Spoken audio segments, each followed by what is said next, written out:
আগেই বলেছি বন্ধুরা, বনসাইকে কিন্তু সবসময়ের জন্য একটা নিত্য নিয়মিত পর্যবেক্ষণের মধ্যে রাখতে হয়। দেখুন, বর্ষাকালের আগে আমি সম্পূর্ণ গাছটির হার্ড প্রুনিং করে দিয়েছিলাম। এখন দেখুন, গাছ থেকে অনেক নতুন নতুন ডালপালা বেরিয়ে এসছে, নতুন নতুন ছোটো ছোটো পাতা বেরিয়ে এসছে।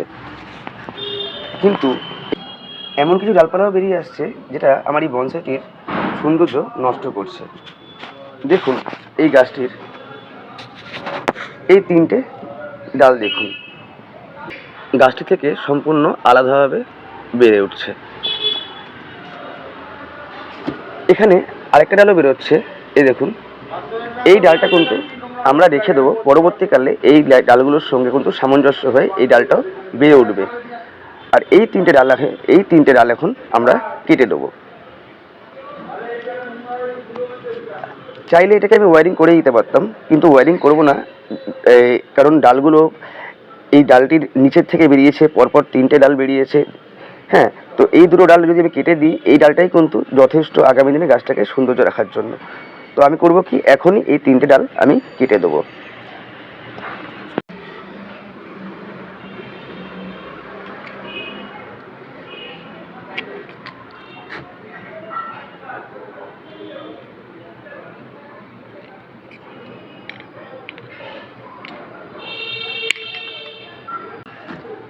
এখন এই কাটা অংশগুলোতে, এই যে কাটা অংশটা, এই কাটা অংশগুলোতে আমি সাফ যে ফাঙ্গিসাইড রয়েছে, সেই সাফ ফাঙ্গিসাইড আমি লাগিয়ে দেবো।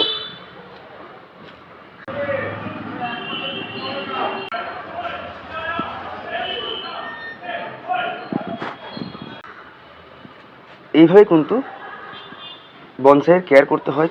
নিত্য নিয়মিত ছোটো ছোটো জিনিস, ছোটো ছোটো ডালপালা, কখনো পাতার প্রুনিং, এই করেই কিন্তু একটা গাছ ধীরে ধীরে বেড়ে ওঠে, একটা সুন্দর বনসাই হয়ে গড়ে ওঠে।